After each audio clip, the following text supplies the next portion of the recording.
Welcome back. Our 10:30 session, Reconciliation, Restitution, and Reparations. We have Avinoam Patt from NYU, Zoom, and Henry Theriault in person here. I'm going to turn it over to the moderator. And again, if you need to move around here, try to duck under the camera, and restrooms up the door to the big doors as well, and there's some refreshments outside. I will turn it over to our moderator, Ozan. Thank you, Tim. So welcome to this session of Genocide Awareness Week that is entitled Reconciliation, Restitution, and Reparations. I'm Ozan Cham. I'm a visiting lecturer at Millikan Center at ASU. So our time for this session goes until 11:45, so I will not keep it long. So we have Professor Henry Theriault and Professor Avinoam J. Patt as our presenters today. I believe each presentation will take 20 minutes, and then we'll continue with a Q&A session. So Professor Theriault is an associate provost at Worcester State University. And after teaching in its philosophy department until 2017, Professor researches genocide denial, genocide prevention, post-genocide victim perpetrator relations, reparations, and mass violence against women and girls. And secondly, Professor Patt is Maurice Greenberg Professor of Holocaust Studies at New York University. He holds a BA in religion from Emory University and a joint PhD in Hebrew and Judaic Studies and Modern European History from New York University. So we will start our presentation with Professor Theriault. Okay. Thank you. I think it's the reverse of order. That's okay. 1 second until. All set? No, let's get your. Okay. Okay. Thank you. Thank you all for being here. I'm actually substituting in for Adam Mueller of the University of Manitoba, who would be much better than I am, but bear with me. The second string substitute. And I should say that we probably don't agree on many of the things that I'll say, so don't take this as representing Adam's excellent views. I want to start actually with just a question. There are many views about what the point of reparations are. So we won't take a ton of time, but I'd love to get your ideas about what you think reparations do, why we bother with them in the case of genocide and in other cases as well. Slavery, comfort women system, sexual slavery, those kinds of things. Anybody want to jump in who's not a genocide studies expert? That's a hard thing in this room, but, and if you are, you can jump in as well. Don't be shy. You got to give me 3 things or else I'm going to stop, sit on the floor. Okay. Acknowledgement. Okay. So, okay. Taking responsibility, something like that. Great. Okay. Anybody else? Restitution. Restitution. So some kind of payment for losses or harms that were done. Great. What I was going to say is evening the playing field when they've lost.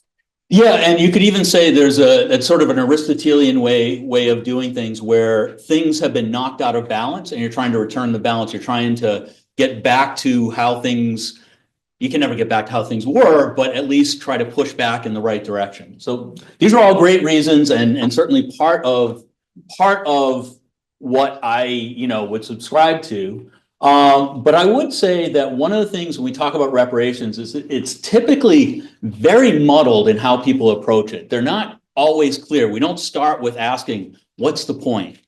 We start with some point already in mind, right? It might be good relations between perpetrator and victim groups. It might be some kind of legal outcome, the logic of law sort of being fulfilled, right? The rule of law being imposed and so forth. But there are also a lot of times we run into problems. So for instance, the title of this talk or this panel actually includes reconciliation. There's a big problem with that. In some cases of genocide, there were pre-existing states of conciliation or of good relations between perpetrator and victim group. But in others, there were never good relations, right? When were there good relations between Europeans and indigenous North Americans. I guess you could argue when the Vikings came, things weren't maybe too bad, but when we're talking about later European conquest, and the real expert here would say, maybe not even there, right? So we have to be very careful about, even if we're thinking about a goal of reconciliation, it's actually conciliation. This is a point from Raymond Winbush, who's a scholar of African-American reparations. And the point is, this is not something that we just kind of return to that we already know the pattern of and how it looks and what it'll be. It's something we have to figure out and create.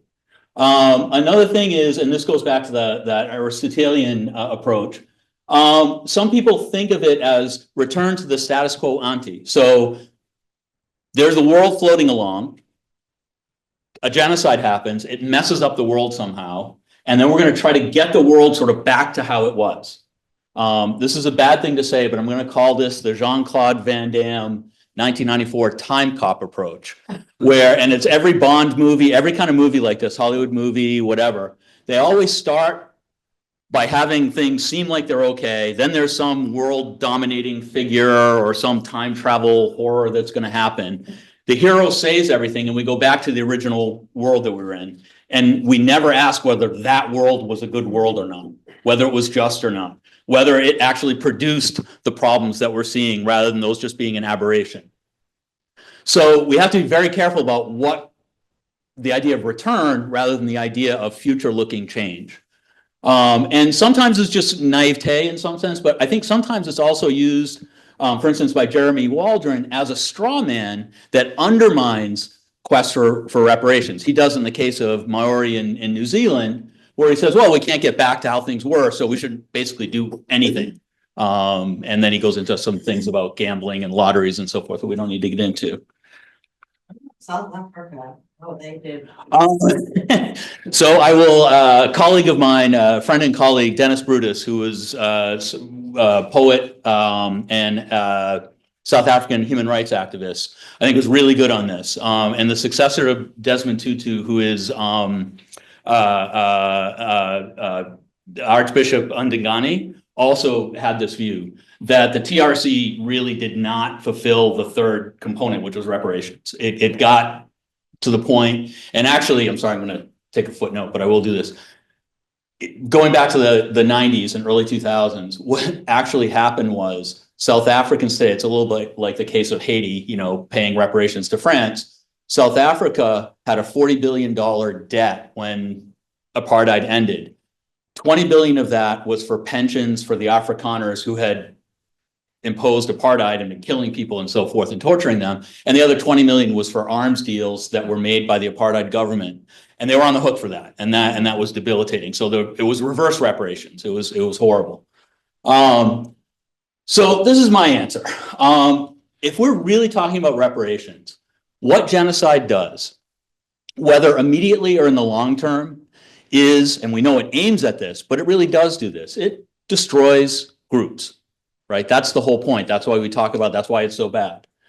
And for me, the point of reparations is to create some kind of trajectory, some kind of forces, some kind of program that can really restore or give to the victim group a real chance in the future, a genuine, vibrant chance for their identity, but also the material conditions under which that identity or over which that identity has to function. And we'll talk about that a little bit more. Okay. What does genocide do to victims? I just want to do a quick review. We rarely get at this. We actually don't think through what genocide does, all the dimensions. A legal tort model is just not is not sufficient. This is a joke, okay? I played a lot with fonts here, so when I'm making a point, you'll notice the font is really big because that emphasizes how good that point is. When I'm criticizing something, it'll be really small, which is that, you know, like black and white before picture and color after picture, frowning, smiling after they had whatever drug that they got or whatever. But this serves a different point. I just pulled this from a reparations report I did on one case of genocide. And this is just a quick summary of the harms, the basic harms done in that genocide. It's in 4-point. And I'm making the point that there's a lot that genocide does, okay? It alters the demographics of the victim group, right? It destroys all of the things that people who were killed would have created, would have done. We last night talked about the loss of art through the Holocaust, music and so forth, right? That's a real loss. I mean, it's a meaningful loss. That's part of why Lemkin saw this as a crime against everybody in humanity, not just the group that we're talking about, because culture is a universal thing. It has other material things, right? It usually involves a massive expropriation of wealth. It involves all sorts of destructions of social, familial, and other kinds of structures, economic structures, and so forth, political structures, spiritual structures, and so forth. It inflicts trauma, right, and all these kinds of things. And ultimately, it renders the victim group significantly weaker than it would have been otherwise. And remember, victim groups start out weak because that's why they can be victims of genocide, right? If they were strong, right, in a Darwinian sort of Nazi Darwinian world, right, they wouldn't be targeted for genocide because they could resist it. And the whole point is it's sort of a self-fulfilling, I won't say prophecy, but a kind of tautology that if you're a victim of genocide, then you started off weak. I don't mean weak mentally, I don't mean weak spiritually, culturally, anything like that, but just in terms of raw power. And so there are all those dimensions. And what happens is it attacks the identity, right? It actually destroys the identity, decays the identity, breaks the identity, breaks language, breaks culture, all those kinds of things. And it puts the victim group in not just a kind of demographically weak position, but in a politically, militarily, and I'm not advocating military solutions to these things, but just a reality of their security becomes even more compromised than it was before. They become even more targetable. And I would even go, and we can talk about more of this in detail in the Q&A if you like, I would even go one step further, that what it does is it actually renders the victim group more perceived as more fit for violence than other groups. When we hear about yet another case of genocide in Sudan, when we hear about, if we hear about something about if you hear about something about the Yazidis or the Rohingya, if we hear about violence in Cambodia, if we hear about violence against Armenians, against Jews, and against other groups that have suffered genocide, I hate to say it, but we think of that differently from how we think of violence against Germans or violence against Japanese or some other category, right? We think of it differently because we're used to thinking of some groups as victims. And when people who have nefarious purposes think that way, they think the same way, and they're more willing to target victims. We talk about, it's not that anti-Semitism and the general anti-Semitism and the anti-Semitisms in the Holocaust process are all identical or anything like that. But it wasn't that at the end of the Holocaust, somehow anti-Semitism, people rejected anti-Semitism. It also caused anti-Semitism in different ways. And we can see that even in like school shootings in Columbine and things like that, that there's a Naziist element that was in the thinking of the perpetrators. So anyway, just try to go forward a little bit. I know I'm running low on time. So what genocide really does is take a pre-existing domination relation and maximizes it. It maximizes it. The ultimate maximization is where the group is really wiped out. And that happens. We shouldn't ignore that. We tend to talk in genocide studies about groups with survivor communities and significant survivor communities. And we tend less to talk about or study, partly because the sources aren't there, the advocacy isn't there, the knowledge isn't there, and so forth, about groups that have been entirely wiped out or largely wiped out. But that's the first thing. Or it puts victim groups on a line towards ultimate, I want to say, disintegration, maybe is the right word, where all the forces of genocide that take a long time, we talk about this too, that take a long time to play out. A genocide might happen in a year or 4 years or something like that, but the effects of genocide are multi-generational, right? And you have the 7 generations Native American way of thinking, you have other ways of thinking as well. And I'm not just talking about psychological memory, those kinds of things. I'm talking about the real material changes, right? They actually change the situation of the victim group forever. There is never going to be as many of any of the groups I mentioned in the world as there used to be, or as there would have been had no genocide been perpetrated against them, right? No matter how many Native Americans are in the United States, it's a tiny fraction of how many would have been here had no genocidal process happened. And I just want to, I'm going to hit this again later, but I just want to mention, just keep in mind, we love to think that over time things just kind of get better, because typically what happens, even for victims, it's comforting a little bit to put the trauma behind them. It's comforting for bystanders or the world community to just kind of think, okay, things are getting better, the genocide is over and so forth.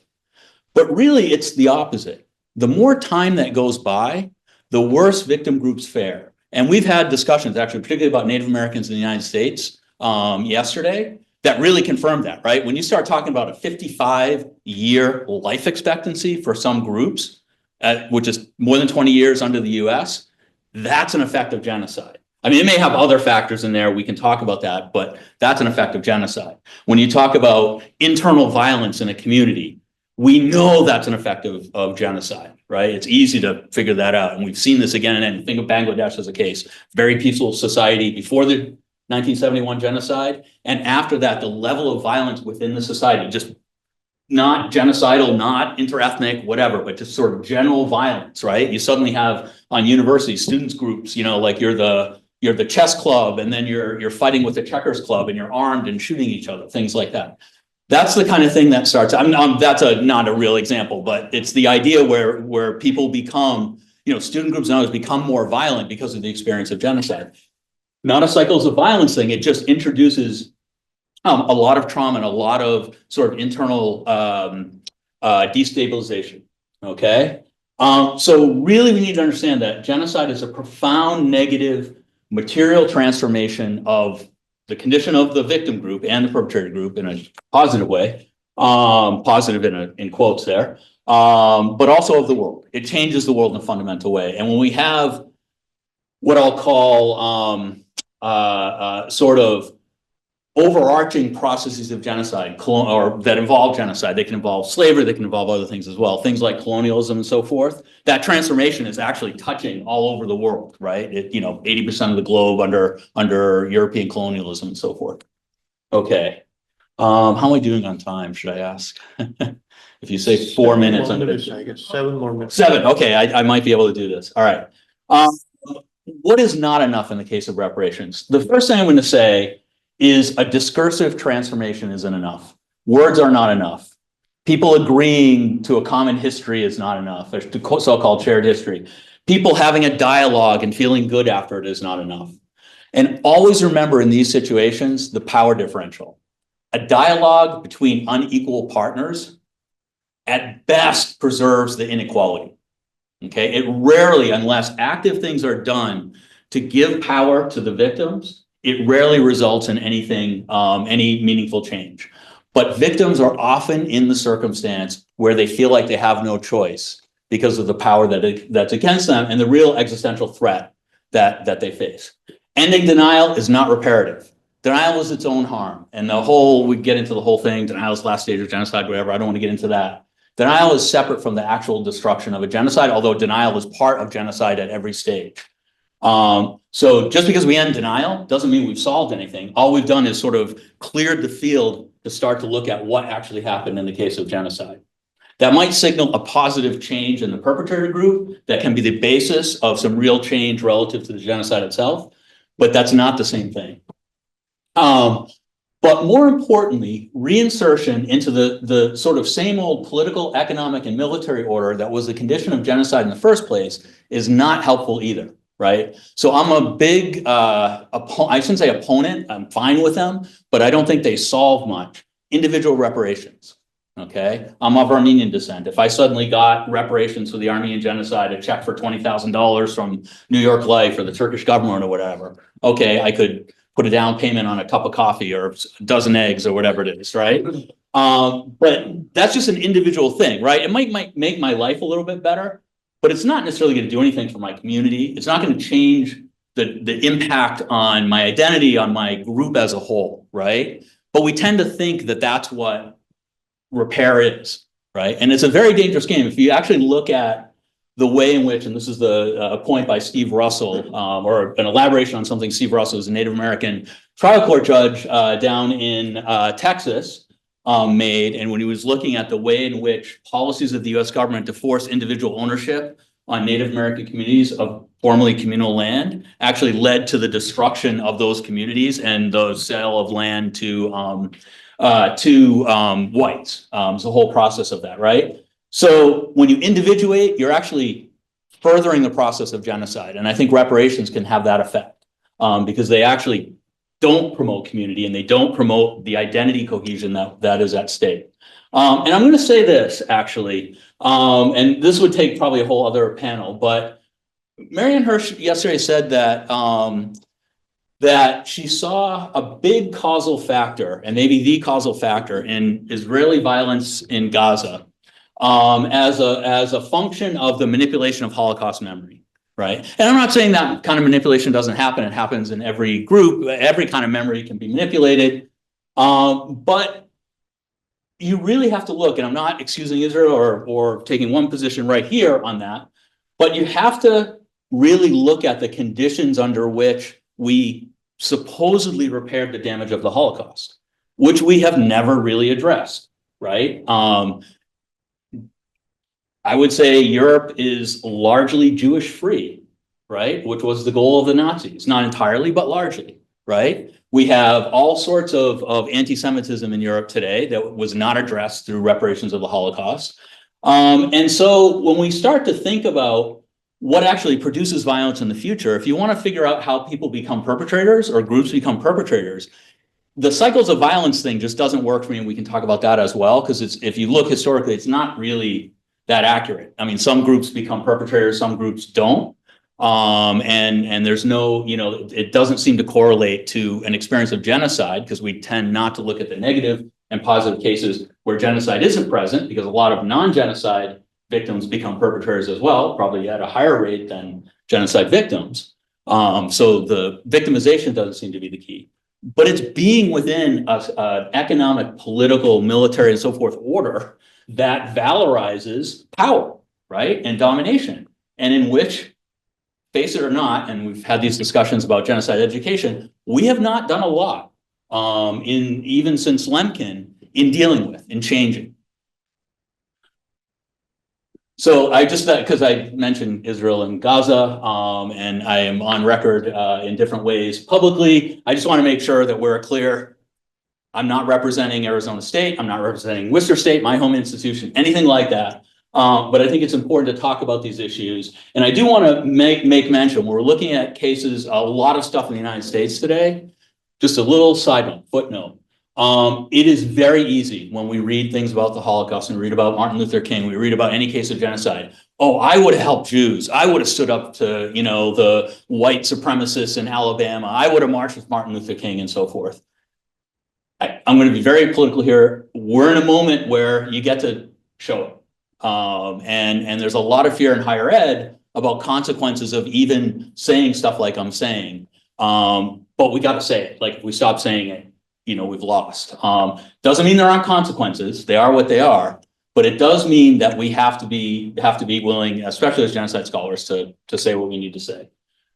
All right, reparative binaries or trinaries. I'll start with sort of weak reparations versus strong reparations. And examples: apology, which is not unimportant. Apology is a good thing, but alone it doesn't mean much. One of the things that we see with apologies is after they're made, they're often retracted. Australia, Japan, and others are great examples of this. We're seeing that in the United States, actually, around African-American issues, slavery and so forth, Native American issues and so forth.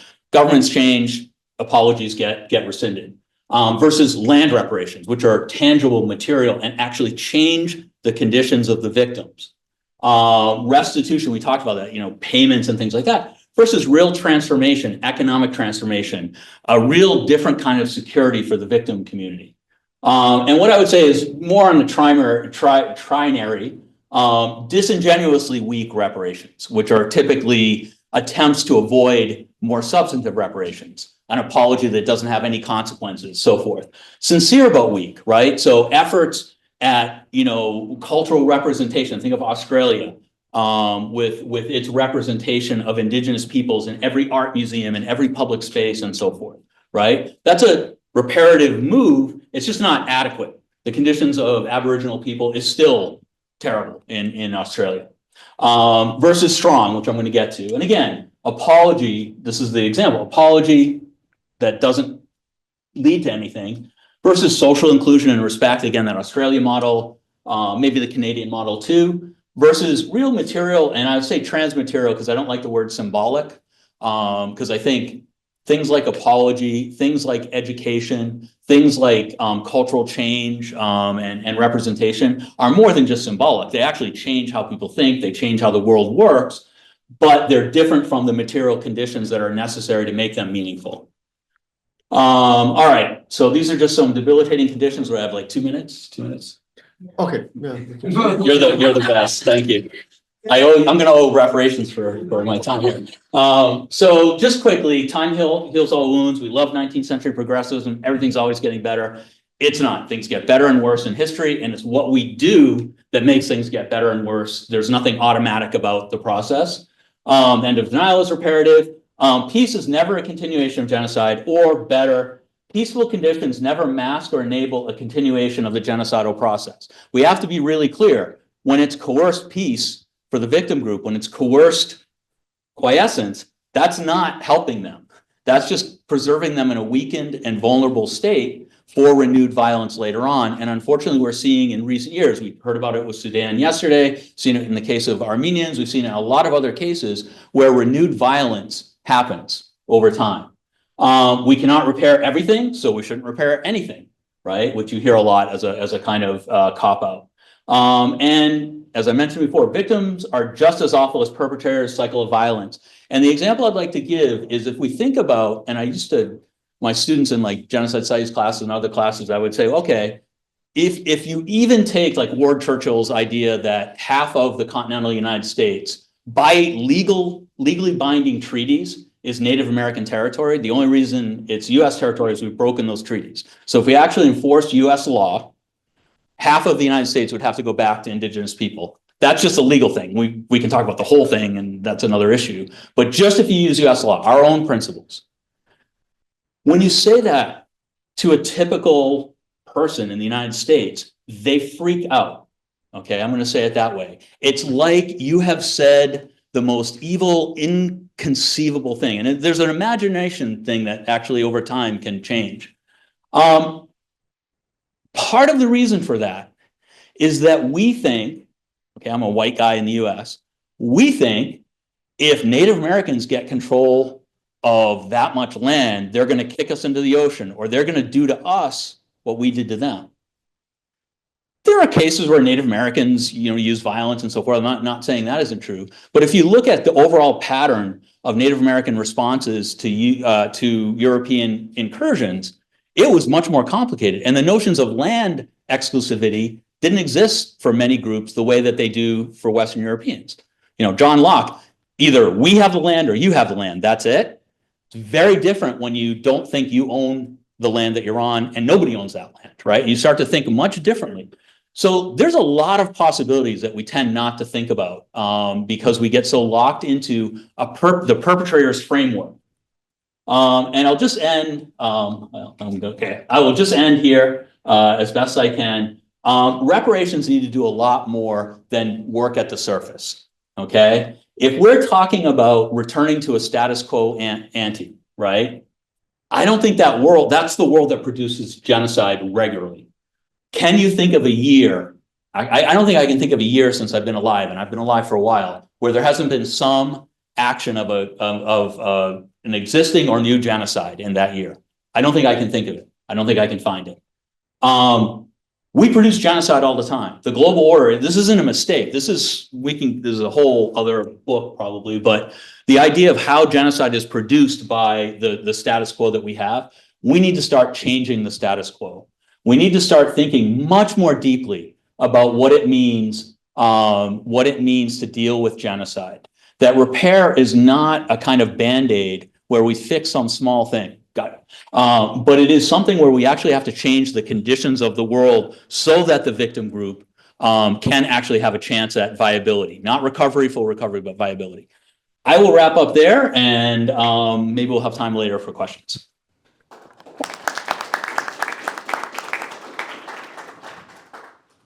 Okay, so thank you, Professor Theriault.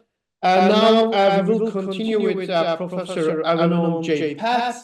He will be joining us through Zoom. Hello, Professor. Can you Hello hear us? there. Yes, you can hear me okay? Can you turn it up a little bit? Yeah. Professor Patt is the Morris Greenberg Professor of Holocaust Studies at New York University. So I'll give the floor to you, and please you can start. Thank you so much. Thanks for including me in the webinar format over Zoom. I'm sorry that I can't be there in person with all of you for what looks like an excellent conference, and the importance of focusing on genocide awareness, as we just heard. Sort of it's always important for us to bear in mind that somewhere in the world, it seems like since 1945, there's always a genocide taking place. So I appreciate that this has been organized, and thank you for including me in this way. And I'm especially sorry that I can't be there to be with you in person. Hopefully we'll be able to have a dialogue even through this format. So what I propose to discuss today is specifically connected to this topic that is the topic of this session, which is looking at reconciliation, restitution, and reparations, and specifically this question of justice in post-genocidal societies and contexts. And sorry, bear with me. I'm going to share my PowerPoint, which hopefully you'll be able to see there on the screen. There it is. And so some of what I'm going to be talking about is based on a recent book that appeared in the past year about Israel and the Holocaust. But I want us to think specifically about this question about survivors in Israel, and wrestling with the memory of the Holocaust and the idea of justice in the aftermath of the Holocaust, the idea of reparations, reconciliation, all of these topics which were just raised in the previous paper, and think about sort of how the changing landscapes shift the ability with which to pursue justice, reparation, reconciliation, and that wrestling with memory that takes place. A lot of my previous work has focused on the experiences of survivors in the immediate aftermath of the war, in particular looking at the displaced persons camps in Germany in the immediate aftermath of liberation. And I'm not going to spend a lot of time on this topic today, but I do want to just raise the issue that we should sort of think about this idea of post-genocidal societies and the capacity of victim groups living in the aftermath of genocide, how much agency they have, how much power they have to do this wrestling that takes place. And so I'm actually not going to spend a lot of time looking at Jewish life in the DP camps in this very transitional period of time. You can see this map here of partitioned Germany into 4 zones of occupation. The DPs, Jewish displaced persons, are able to successfully create a very vibrant but very transitional society where you have about 250,000 Jewish displaced persons congregated in particular in the American zones of occupation, but in other zones of post-war Germany, where you do see sort of this wrestling with the immediate past, but also this sort of lack of agency of the ability to pursue justice. And so I'm thinking about sort of notions of symbolic justice that take place in the aftermath, religious forms perhaps of symbolic revenge. You can think about sort of putting Hitler on trial, the modern day Haman, not sort of achieving justice in this sense, but using existing frameworks with which to have this sort of wrestling with a past that takes place.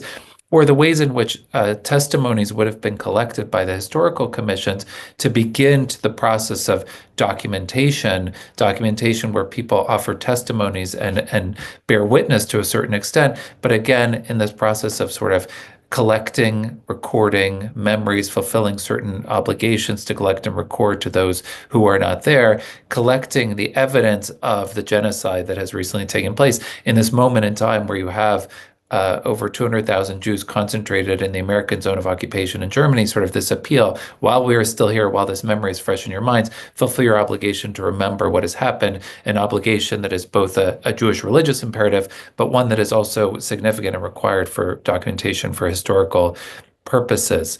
But again, as I said before, I actually am not going to spend a lot of time now talking about sort of these efforts that take place in the immediate aftermath of the Holocaust and the DP camps, because the ability of survivors in this point in time to actually achieve some sense of justice, reparations, reconciliation, even though we have this irony of the safest place for Jews in post-war Europe actually being in the American zone of occupation, living on blood-soaked German soil, there is not sort of a process of reconciliation that takes place in those circumstances. And so what I want to do with the limited time that I have today is actually look at 3 case studies from the early period of Israel and the existence of Israel, basically from 1948 to 1961. So again, just about the first decade of Israel's existence, and look at sort of these 3 case studies to see what we can learn about sort of this process of wrestling with the past, how the voices of survivors are incorporated into the developing sort of frameworks of Holocaust memory within Israeli society, in a context of an Israeli society that, as we'll see, is deeply ambivalent about this idea that the Holocaust should be interpreted as the raison d'etre of the state, right? That the Zionist leadership of the state from its early creation takes great pains to make the case that there is an ancestral connection of the Jewish people to the land of Israel, and that the world should not think that the state has been created just as some sort of a reparation for the Holocaust. So I think that's very important for me to say right off the bat, because I think that will frame some of what I'm going to talk about as well. This ambivalence about the memory, this sort of wrestling with the memory, these political notions of how the memory of the Holocaust is used, but also the notion that Jewish sovereignty in the land of Israel and the creation of a Jewish state does provide the Jewish people with a certain degree of agency to achieve some of these things that we've been talking about reparation, reconciliation, justice, right? So that sort of sets the framework of these changing landscapes of memory. So let me spend a little bit of time talking about sort of these 3 case studies that I want to talk about. So it's important to note that the Holocaust takes a prominent place in public life in Israel from its earliest creation, although there was a constant tension in Israel between the crafting of Holocaust memory by the political leadership of the new state and grassroots level activities of survivors who sought to establish themselves there. Those who had spent the war in mandatory Palestine really only had a limited understanding of the destruction of European Jews and tended to interpret it through the lens of Zionist ideology. So political leaders, as well as the wider public, engaged in a polarized discourse that pitted the heroes and the victims against one another. So the resistors were often referred to as heroes, as giborim, and valorized for having saved the honor of the Jewish people. While on the other hand, many survivors who could not pride themselves in having participated in armed resistance often met a wall of silence, disinterest, even impatience from veteran Israelis who believed that the majority of European Jews had either collaborated with the Nazis as members of Jewish councils, ghetto police, and as capos, or had gone passively to their deaths like quote-unquote sheep to the slaughter, again evoking this phrase from Abba Kovner. This view resulted from a number of factors, including a lack of knowledge of the complex nature of the Holocaust, as well as an ideological view that saw diaspora Jews as passive and rejected diaspora life. And again, this is a key component of sort of the early ways in which the memory of the Holocaust is dealt with in Israeli society. Perhaps, though, no event reflected the encounter between sort of this pragmatic approach to master the past and the emotional reaction to German crimes than the intense debate that took place in Israel over reparations from Germany. Israeli negotiations with Germany also reflected this early example of the politicization of Holocaust memory. And here I'll just show you a picture to reflect this. How would the leaders of the state wrestle with the meaning of the Holocaust in both political and economic terms?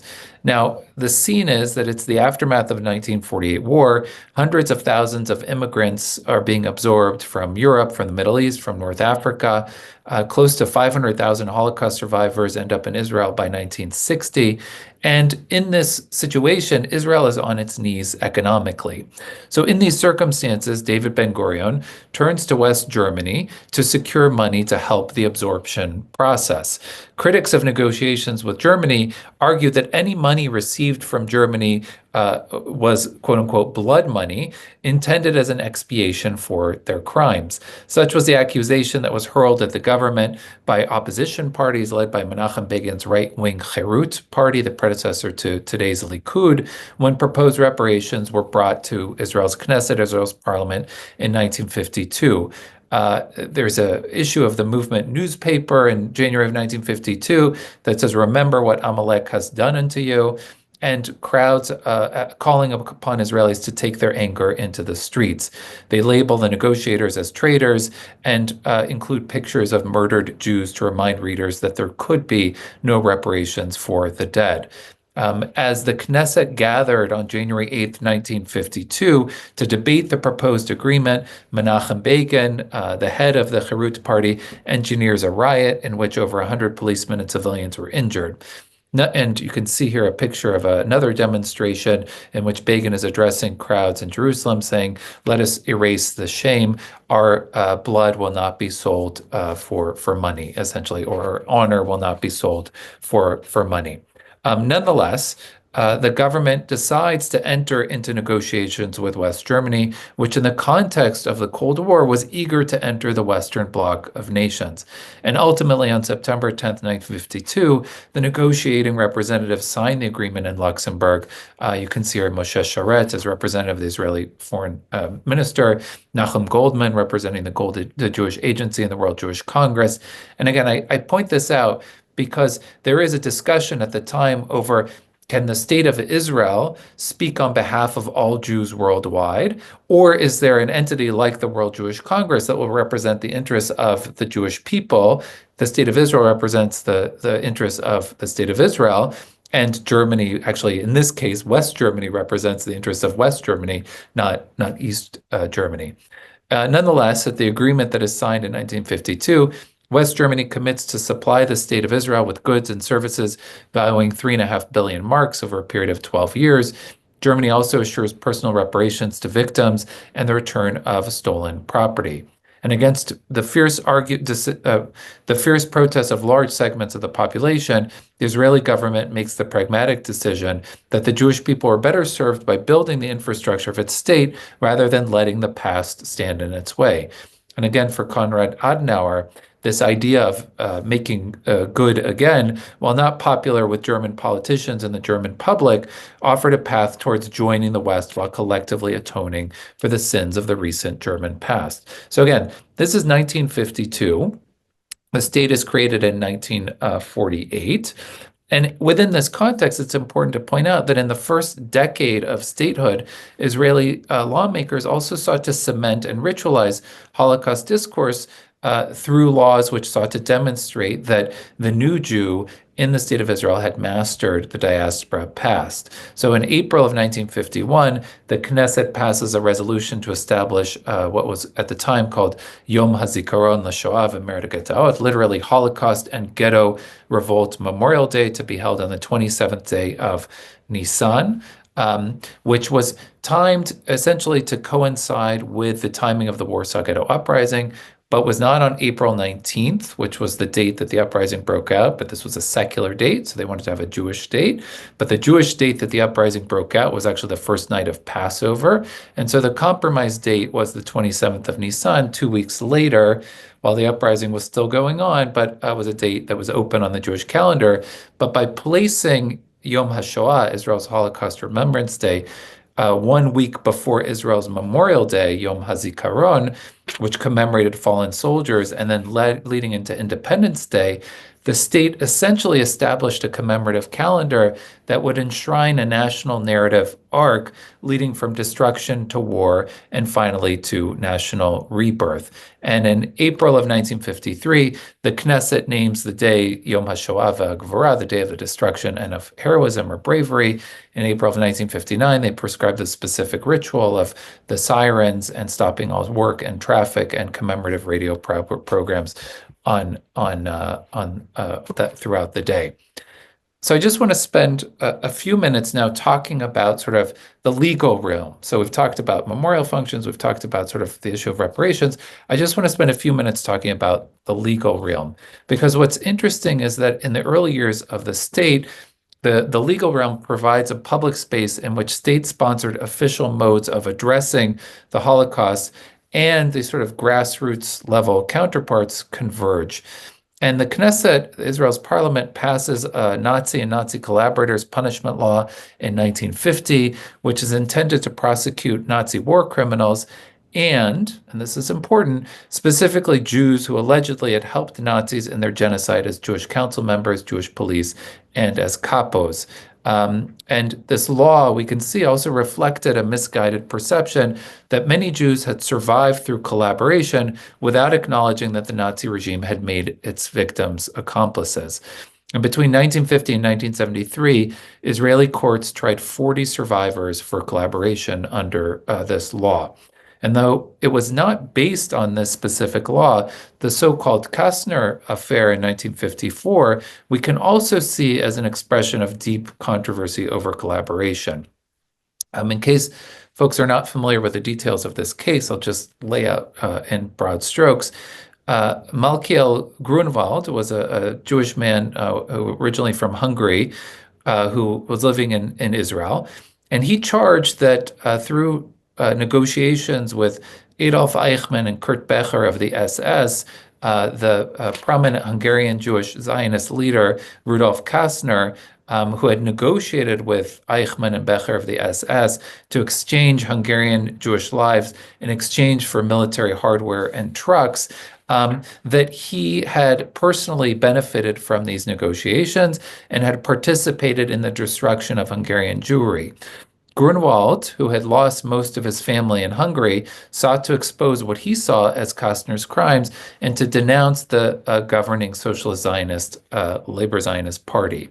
Kastner, who was a spokesperson for a ministry in the government, sued Grunwald for libel, saying he had libeled his name by alleging that he was a collaborator. And because he was a government official, Israel's attorney general represented Kastner at trial. The trial, which was actually Kastner suing Grunwald for libel, was turned on its head, and the defense attorney managed to turn it into an indictment of Kastner and more broadly the governing Socialist Zionist elite at the time. And in truth, in his ruling against Kastner on June 22nd, 1955, the judge in the district court accepted most of Grunwald's accusations, finding that by saving 1,700 Jews on the Kastner train, which was the Jews that the SS had allowed Kastner to select for rescue, while failing to warn others that their quote-unquote resettlement from Hungary was in fact deportation to Auschwitz and to extermination, that he had essentially sacrificed the majority of Hungarian Jewry in favor of those that he had chosen to rescue, right? And so what I'm trying to show, though, is that this sort of legal realm was a space for broad debate and discussion within Israeli society at the time, and it was a cause célèbre. It was on, everybody was talking about it. So there's this wrestling that is going on about Jewish behavior during the war, about collaboration with the Nazis, about selecting some Jews for rescue and not notifying and alerting others. And Kastner is essentially found responsible for this behavior, and Grunwald is exonerated as not somebody who has libeled him, has defamed him. Eventually, the Israeli Supreme Court overturns most of the judgment in January of 1958, but this is after a young right-wing extremist shot Kastner and murdered him in March of 1957, leading to his death. And so we can see sort of this deep rift taking place. playing out on the background of sort of the question of justice and achieving justice and who can be held accountable for justice in the aftermath of the Holocaust within Israeli society. Okay, so I realize that I'm short on time, but I just want to address briefly, sort of within this context, and wrap up here with the trial of Adolf Eichmann in 1961, which definitely is indeed a major turning point in changing perceptions of survivors in Israeli society and furthers a more nuanced historical understanding of the Holocaust itself. And I'm sure most of you are familiar with the details. Eichmann, who was kidnapped in May of 1960 in Argentina by Israeli agents and brought to Israel, was indicted in February of 1961 and tried between April and August of 1961 under that same Nazi and Nazi collaborators punishment law. He's found guilty and sentenced to death on December 11th, 1961, after his appeals were rejected by the Israeli Supreme Court and President Yitzhak Ben-Zvi, and he's hanged on May 31st, 1961. It's important to note, though, in this context of sort of achieving justice, in the context where justice can be achieved, that holding the trial in Jerusalem was an expression of Israel's sovereignty and self-understanding as the representative of the Jewish people and representative of the victims of the Holocaust. And beyond establishing Eichmann's guilt, the trial was meant to instruct Israelis about the horrors of the Holocaust, the harmfulness of diaspora life, even as sort of the judges at the trial tried to make sure that it was a legitimate legal proceeding that wasn't sort of too political in the agendas of the Attorney General and of the Prime Minister. And Hausner, Gideon Hausner, as the Attorney General at the time, constructs this carefully composed case against Eichmann that encapsulates the history of Nazi mass murder of European Jewry in its entirety. And in that respect, it really is the first, quote unquote, Holocaust trial in the history of criminal justice, in that it is a trial that focuses specifically on the crimes perpetrated by the Nazis against European Jewry specifically. And this is to distinguish it from what happens at the International Military Tribunal in Nuremberg, in which actually Jewish witnesses play a very small part in the overall trial. Unlike previous war crimes trials, the prosecution based its case primarily on oral evidence from Holocaust survivors rather than perpetrator documents, and chosen carefully with the help of survivors such as Rachel Auerbach, who was director of testimony collection at Yad Vashem, and Michael Goldman-Gilead, who was Gideon Hausner's assistant. The life stories of 108 survivor witnesses representing different countries and diverse wartime experiences established a general understanding of the scope and complexity of the Holocaust. Most survivors who took the stand felt empowered by speaking in the name of their murdered loved ones and being listened to for the first time. Many were also tormented by testifying and feared that they would not be believed when trying to relate experiences from over there to those who had only experienced it here, meaning in Israel. For example, you can see here Yechiel Dinur, who was revealed at the trial to be the writer Katsetnik, who had been writing under a pseudonym until that point in time, failed just a few minutes into his account about what he called plain at Auschwitz, after reiterating that he had pledged to the dead that he would speak on their behalf. And Gideon Hausner, who wanted Israelis to be able to empathize and identify with the survivors, presented himself as an advocate for the victims. And in his opening statement, he said, "When I stand before you here, judges of Israel, to lead the prosecution of Adolf Eichmann, I am not standing alone. With me are 6 million accusers, but they cannot rise to their feet and point an accusing finger towards him who sits in the dock and cry, 'J'accuse, I accuse,' for their ashes are piled up on the hills of Auschwitz and the fields of Treblinka and are strewn in the forests of Poland. Their graves are scattered throughout the length and breadth of Europe. Their blood cries out, but their voice is not heard. Therefore, I will be their spokesman, and in their name, I will unfold the terrible indictment." And I'm going to skip ahead in the interest of time, but I think it's worth noting that the trial itself was quite transformative in terms of bringing into the public sphere the testimonies of the eyewitnesses, the testimonies of the survivors, who in a sense were sort of transformed not into heroes, but into trying to help Israelis better understand sort of the dynamics of Jewish behavior during the Holocaust. And it was indeed sort of a broad public spectacle, 750 people a day. Israel did not have television before that time, so sort of cameras were brought from abroad and recorded, and this basically brought the advent of television into Israel at the time. Survivors who had been prominent until then, including the ghetto fighters, were set against sort of a backdrop of the broader context of Jewish behavior during the war. And the truth is that what the trial ends up doing is to lead to a more empathetic understanding of victimhood, more identification with the victims. The trial helped many Israelis feel more closely connected to the European cousins, based on what one observer at the time says was a realization that only an accident of chronology separated them and no issue of value or quality. And at this time, we can see this real transformation that takes place where the survivor begins to be valued as a bearer of a foundational history, no matter what their survival strategy or politics had been, lifting them from a place of weakness and shame to a place of authority. And I will, in the interest of time, I will leave it off there, although of course I'm happy to talk about sort of how this then affects sort of subsequent transformations in Israeli society, and much of the book looks at sort of the depths of Holocaust memory in Israeli society and sort of how we get to the point where we are today. But I will stop myself there so we have a little time for Q&A and discussion. Thank you.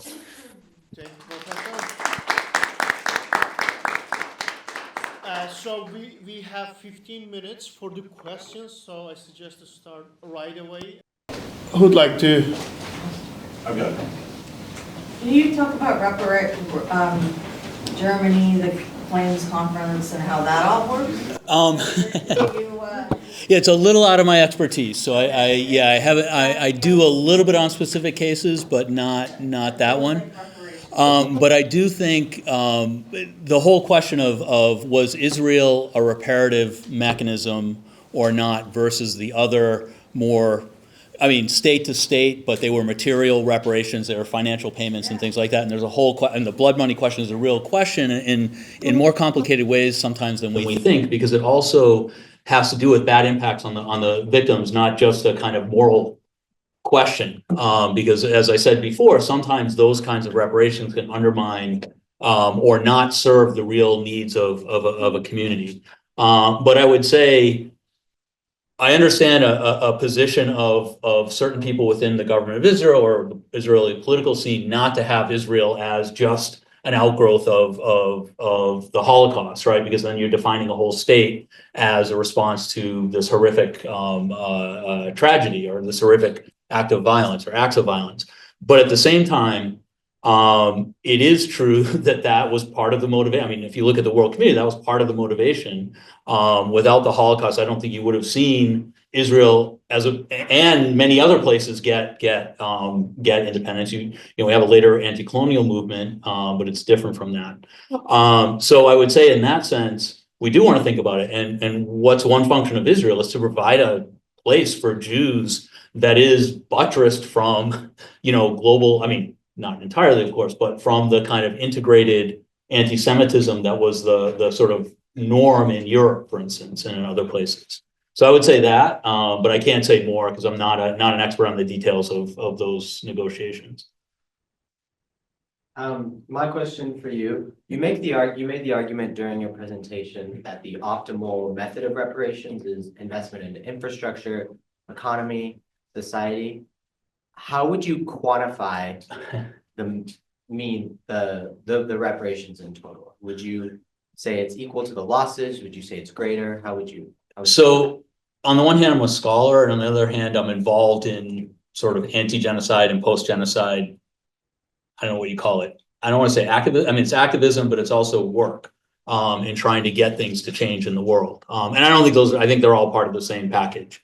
So as a scholar, I've looked at different approaches. So I've done, I did a report on the Armenian genocide where we actually did quantify based on demographic studies and inflation, all these kinds of things to try to get a compensation number for slave labor, for things like that. Recognizing that that's not it's not a solution of genocide, and there were other components that were much more important. But I think I'm arguing for something a little bit more than that. I think if we approach reparations, even group payments and things like that, the problem is we're just staying within the same framework we already have, right? So Germany pays Israel X dollars. That doesn't change geopolitics, right? Maybe Germany isn't an immediate threat, but there are other countries that are. And I'm not saying Germany in the future might or might not be. But again, we see genocide as a constant since that time, and certainly before that time as well. If we go, 1930s was not genocide free by any stretch of the imagination, Ukraine and so forth. So I'm actually arguing to try to get at more fundamental problems. And that means looking at the whole structure of economic, like capitalist economics, for instance, and the way you can argue, and I'm not just saying capitalism under communist regimes, we had genocide as well for different reasons, but the way political arrangements, the way that interstate power works, the way that when you think of in the United States, immigration and things like that work, all have their role in producing an overall tendency towards genocide. And if we really are talking about repairing, we need to deal with that big picture. And I don't think individual groups, except by trading or moving up within that already genocidal reality, can, through reparations, can really overcome the power or become viable in a meaningful way. Does that, I know it's kind of vague and this is like a big project, but I hope that helps a little bit. So, and I would say law is another place, because I think when we use the legal systems that we have already, they are problematic, to say the least. And we have a concept of law, a particular concept of law, and then the idea of law as the sort of determiner of justice and ethics and things like that in some way. And that might be problematic as well. I don't think there's ever been a case where a legal response to reparations has ever in any way been meaningful or effective. It's always political, ethical, social movements and so forth that do that. Does that help? Okay. Yeah, thank you so much. This was a wonderful panel. I have first a question for Henry and then a question that hopefully puts both panelists in conversation with each other. So for Henry, right, you make statements about genocide on a 30,000 feet comparative level. Yeah. And that's where comparison has to be. Yeah. But on a 3 feet level, many of those are not so correct. Right. So if you argue, okay, genocide breeds violence in the future, I think you're right. However, that plays out very, very differently in different communities. So so it's an inevitable part of the field of comparison to take it to 30,000 feet. But at the same time, we lose something when we go up there. So I was hoping you could talk a little bit about, what does it mean to do comparative genocide work, and what do we gain? And I think we gain a lot. In your work, what do we lose? And then a question for both panelists, really. Okay, so you talk about repair, especially through Avinoam, the situation between Germany, West Germany, and Israel. But I think the elephant in the room is that the other side comes with enormous expectations. The Germans play hardball about every mark that they dish out. They want not just NATO and the precursors of some sort of European economic community, but they want redemption. It's clear, it's obvious, right? So, and here, if we're talking about Native American, right, it's very clear what American society wants, right? If reparations were ever to happen, it comes with and now shut up, this is it, right? So I think in both of these, would ask if you, I think the elephant in the room are really the expectations of mainstream or perpetrator society that are there, that are unmistakable, that are hardball, and how do we deal with that? So, sorry, that was a long one. Do you want to start? Yes, sure. And I apologize. I couldn't hear I just heard the question that came in, but I couldn't hear the first question. So I don't know if there was something for me to address to the first question. But anyway, I'll just jump in on this. So I'll say, it is very interesting just more broadly, not talking about reparations yet in the specific last question, but to think more broadly about sort of comparative genocide work. And right, like one of the challenges is sort of like creating these comparative frameworks, as was just like the 30,000 feet level, and then you have to test them out. But one of the things that I do find quite interesting is sort of like these memorial structures that are created sort of in post-genocidal societies, and then thinking about sort of what can be learned from one genocide and applied to another, and sort of the interaction then. So not necessarily comparative, creating an overarching theoretical framework, but what can one group learn from another group? So, I'm thinking about memorial practices that might be applied sort of in the case of documentation, testimony, memorial, museum projects, that we can think about specifically in the case of documenting or remembering the Holocaust in specific contexts, but then applying it to other cases like Rwanda or other genocides, for example, right? Just so I always find that sort of an interesting exercise where then, yes, we could drill down and think about like, okay, what can one group learn from the other? What's the use of a comparative framework in that regard? To the reparations question, what I'll say is, one thing that's interesting is like thinking about sort of what are the reparations for? And I didn't have time to drill into the debate that takes place in Israel in 1951 and 1952, very, very intense debate. And so you can see Menachem Begin sort of talking about our blood will not be redeemed, we will not erase our honor, you can't put any price on blood, et cetera. Like it's framed in that. And then the government is essentially making the argument that no, we're not talking about, you cannot put a value on a human life, but you can, and I think this is something that Professor Theriault was just talking about, you can quantify forced labor, you can quantify lost property, you can quantify sort of businesses, real estate, et cetera, right? So again, like I think that's when we're talking about reparations, it might be self-evident to the people, in the room who are experts in this, but it is important, like, to sort of think about what we're actually talking about, not putting a dollar value on how much is one human life that can't be sort of redeemed with any value, but you can quantify sort of all of those other things. And usually when it comes down to sort of those political debates about sort of economic reparations, it's about those things that can be quantified. And then I'll just say something about I think the point about the power dynamics, especially in the context of the Cold War, is very important to take into account here, right? Like sort of the degree to which Israel might be under pressure to take a deal. And there's intense negotiations that are taking place over the 6 months. And as the questioner was pointing out, right, that the West Germans are playing hardball, right? The initial offer is one where the Israeli and World Jewish Congress negotiating team get up and walk away from the table because it's absurd. It's such a lowball offer.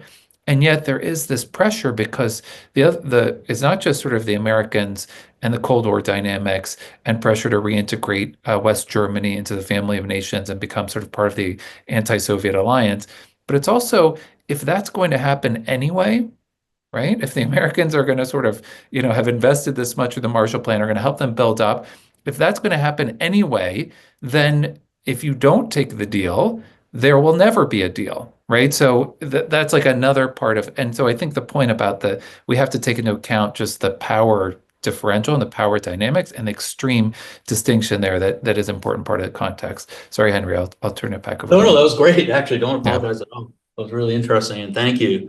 And I would just add, Volker, to the second question. Here's the real question about Germany. Did Germany sacrifice in a meaningful way as part of a rehabilitative process, or did the process of reparations actually give it the advantages that you're pointing to?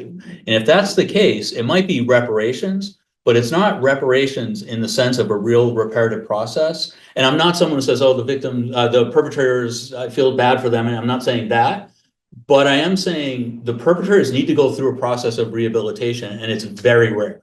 Very rare. Maybe Germany's done that to the highest level, denazifying. That's a huge debate we can get into. But what a perpetrator group needs to do is, if they're giving reparations, that's why I think material reparations are really important, and why I actually think land is above all else the sort of significant moment of real unchangeable reparations. They can't be taken back, they can't be erased over time, and things like that. And that kind of thing, and again, that only applies to certain cases, so I don't want to suggest that land is every case.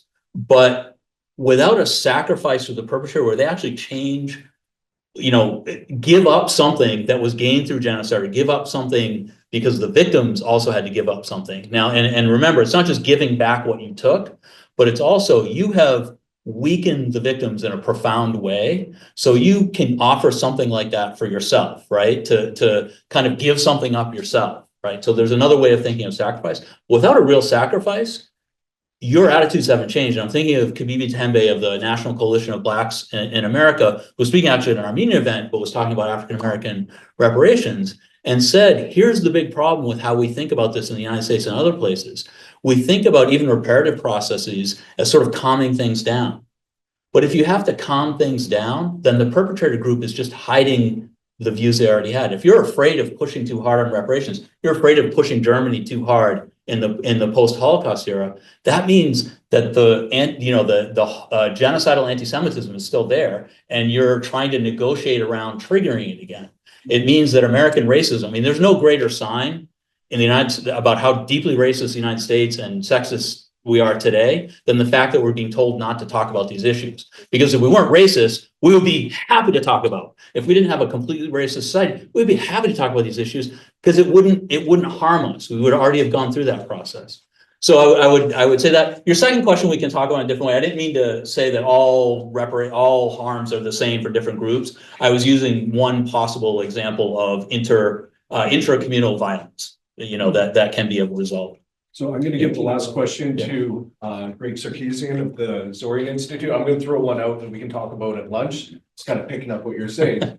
Like there isn't reconciliation without truth and justice, and in a society moving away from both, because we don't even do the performative anymore, right? We used to do that. Yeah. So the structural changes that you're talking about, whether it's Native Americans or enslavement, racialized laws, pogroms and massacres against Black Americans, when we're actually shifting away from the little bit that we were doing, like a very performative matter, and try to embrace it, and as you said, like silence these conversations, we can talk over lunch, like what we do with that, because we'll do land acknowledgements but never give back land. That's what makes white folks feel safe. That's the of the extent that we go. That's why we actually stopped doing land acknowledgements on my campus, because we felt like it was meaningless and we need to do something more. I always tell students, just before I give it to Greg, I was like, that's a cute laptop you have over there. And the student's like, oh, thank you. I'm like, I'm going to take it and I'm going to email you every day from it. So I got a laptop. I'm never going to give it back to you. One student told me that they had a whole bunch of malware on it that would mess up my system. I was like, oh, resistance, right? There you go. There you go. I'll give the last one. Great. Question is to you, Henry. Yep. You discussed about the influence or the impact of genocide on victims. I have a question in my mind. Does it, especially in the case of denial, does it also impact violence, terrorism in the descendants of the victims, like happened for Armenian terrorism in 1980s? Did that happen to other victims of genocide?